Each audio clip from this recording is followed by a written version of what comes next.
So first question here from Biggie: any word on how summer is going for the Sooners? And so I think Oklahoma's having a really really good summer. When you look at everything that's happening on the offensive side of the ball, um, Dillon Gabriel is doing just a wonderful job of leadership, really just in terms of taking that. Obviously, he knows he has the quarterback job. It was Jeff Levy announced that pretty early in the spring that there's not going to be any competition. That Gabriel's our guy, and so he's shown a lot of leadership throughout the summer. He's taken a couple of little retreats with some of with some of the offensive players. One was really kind of an offensive skills retreat. I think the other one is he did one just recently with the offensive linemen. So a lot of leadership, a lot of people looking to him and looking up to him. I think it's really a testament to exactly what he was being able to do in a short period of time at Oklahoma that Venables decided to bring him to Big 12 Media Days for Oklahoma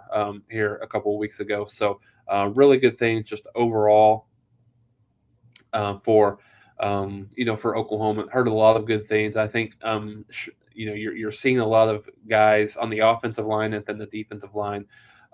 It's a different it's almost a different strategy overall, right? When you look at some of those kids on the offensive line, there's some that were maybe a bit out of shape, not performing obviously at their best. I mean, Oklahoma, kind of got this team over the last couple of years has gotten a little bit of notoriety just in terms of just haven't really lived up to that 2017 2018 offensive line productivity, and then I think a lot of it was related to just the philosophical differences in terms of beating Bo and Benny Wiley from a strength and conditioning. So I think Schmidt being back will be an incredible help for not only the overall team but for the offensive line. So they're having a really good summer. I mean, I certainly anticipate that to be a much improved unit.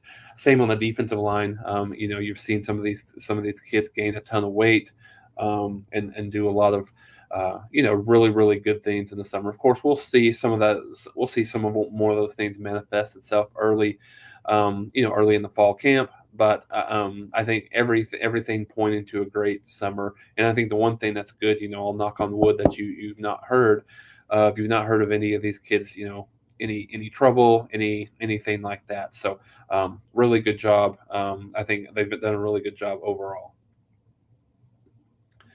Brantley, thanks for the question. What do you think is the ceiling for PG Adibari? I think so. I think this is a kid. Heard Parker talk a little bit about this. Love this kid's length.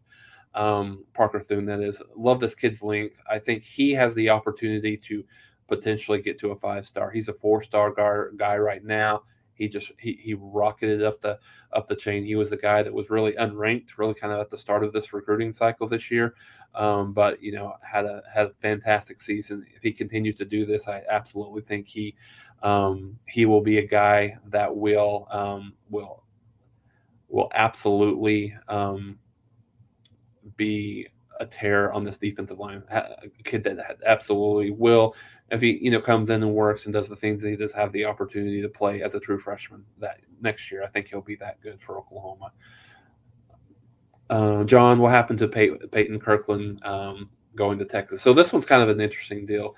This was one of those things where his top five had really kind of backed off away from him.